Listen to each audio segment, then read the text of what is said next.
Вы слушаете аудиоподкаст «Дерс», посвященный истории народов Крыма. В этом эпизоде курса лекций кандидата философских наук Надира Бекирова вы узнаете, как атеизм повлиял на ассимиляцию коренных народов Крыма, а также поймете, на каких языках говорили народы Крыма.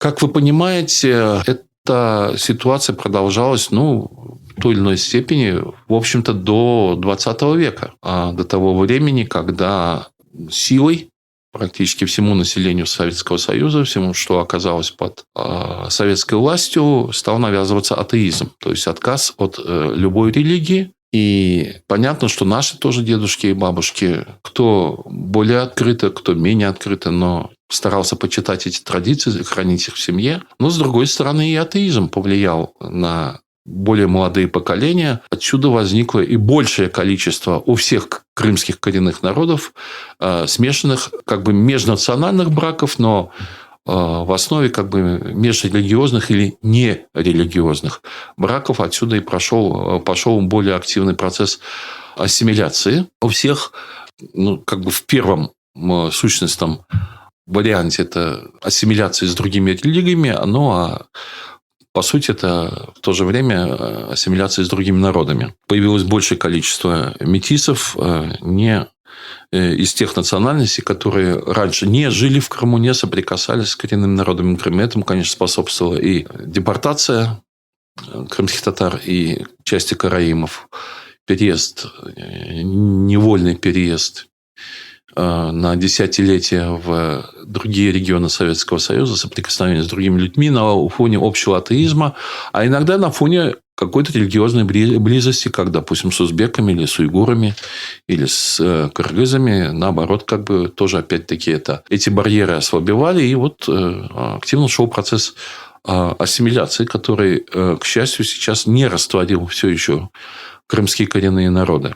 При всем при этом в Крымском ханстве, как я говорил, расприй и драк и преследований по религиозному признаку не было. И более того, все общины коренных народов, когда они оказывались под властью крымского хана, на территории, где крымские татары, безусловно, составляли огромное, просто сотни раз, если не в тысячи, большинство, их культурная, религиозная и социальная жизнь практически происходила автономно. Причем это проявлялось в разных формах, в том числе и в политической, и в правовой, когда христиане по гражданским семейным делам имели свои собственные суды, то же самое иудеи, караимы, когда в ханском диване был представитель христиан Тат-Агасы, когда главы общин, то есть Гахан у караимов или старейшина бей у караимов, или бей у урумов, или великий улубей, то есть то, что неправильно переводится, и вообще зачем оно переводится на русский язык, как великий князь Феодоритов, был в очень близких, теплых, дружественных отношениях с крымским ханом. Они друг друга в письмах, в обращениях именовали «брат мой». Они создали очень интересную картину, когда, с одной стороны, Крым был населен несколькими народами, сложившимися на базе древнего и средневекового населения. Эти народы не просто сосуществовали, а достаточно дружно, интересно жили, обогащая друг друга. Когда их культура в значительной степени обладала общими чертами, потому что если посмотреть национальную кухню, допустим, у крымских татар то, что известно как чебурек, у караимов есть такое же блюдо, которое они называют чыр-чыр, это звукоподражательное шипению чебурека в масле. С другой стороны, допустим, у караимов есть блюдо, которое называется хазар хатмак, то есть хазарская халва напрямую, которого у крымских татар нет. Когда хайтарма – это общий танец для всех коренных народов Крыма. И еще даже в 20 веке в Ростове, в некоторых ресторанах, в некоторых местах, где были музыканты-выходцы из армян и кыпчаков, запросто в ресторане можно было в Ростове-на-Дону заказать хайтарму. Мало что заказать, тамошние люди ее танцевали. Танцевали хорошо, не хуже нас. Хайтарма – это любимейший танец у урумеев и у урумов тоже. которые живут в окрестностях Мариуполя, по ближайшим селам. И, конечно же, языки сближались. Общим для большинства коренных народов Крыма является, условно говоря, тюркский язык, за исключением румеев, которые сохранили средневековый византийский язык, на котором не говорили ни эллины, древние греки, ни современные греки, и который сейчас под влиянием активным, там, уже речь идет не о последних годах, но, по крайней мере, о последних десятилетиях, когда греческое посольство и консульство в Мариуполе старалось заместить урумскую и румейскую культуру именно греческой, новогреческой культурой, новогреческим языком. Соответственно, в Ростове армяно-кыпчаки постепенно, будучи очень небольшой общиной, постепенно ассимилировались, утрачивали свои традиционные фамилии, такие как Адаман, допустим, да, или Арабаджи. И они замещались армянскими фамилиями или русскими фамилиями. Так вот, общий тюркский язык с особенностями у каждого народа, которые делают самостоятельными языками. Я хочу несколько слов на эту тему специально сказать. Потому что, к сожалению, у части крымских татар, в том числе у специалистов языка, распространено такое общее мнение, что все народы Крыма говорили на крымско-татарском языке. Дескать, вот и караимы говорили на крымско-татарском, и урумский язык крымско-татарский, и крымчарский. Нет. Нет. Все зависит от критериев и от точки отсчета.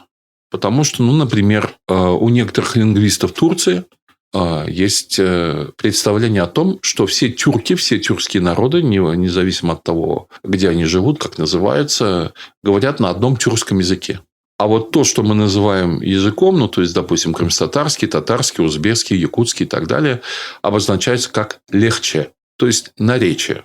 То есть, это все наречие общетюркского языка. А вот какие-то особенности внутри этого наречия называются уже шевет, то есть диалект. То есть, в данном случае подход очень субъективный. Безусловно, за 19, особенно 20 век крымско-татарский язык как самый распространенный, все-таки как представитель, как язык, у которого сотни тысяч носителей, по крайней мере, здесь, он оказал огромное влияние, разумеется, в отсутствии крымчарских, караимских и так далее, специфических школ, исследований там, и так далее, а особенно после депортации крымских татар и вообще попытки стереть все культурное наследие коренных народов Крыма или передать его в каком-то придуманном, совершенно нереальном виде, как это делалось десятилетиями при советской власти, безусловно, получалось так, что люди, которые говорили на караимском или крымчарском языке, воспринимались другими, в лучшем случае, как говорящие на крымско-татарском, который изо всех тюркских языков в настоящее время ближе всего. К сожалению, мы уже почти утратили возможность изучать адекватный караимский или крымчарский язык, потому что его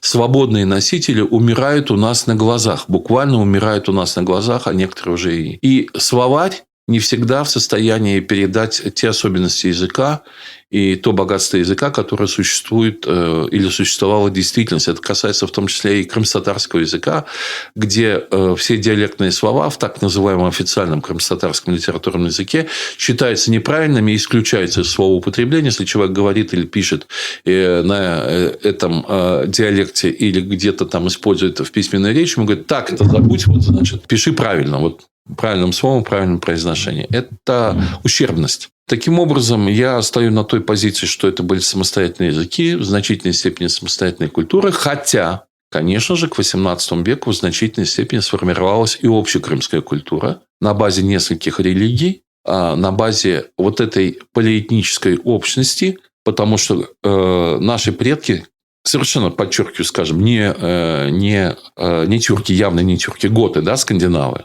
Они есть и в составе крымчаков, они есть и в составе урумов, они есть в составе караев, и они есть в составе крымских татар, особенно тех, кто живут в Бахчисарае. Например, села там Янджу или Богатырь, недалеко от Севастополя, они другими крымскими татарами назывались как Готфрид, свободные готы. Это зона свободных готов.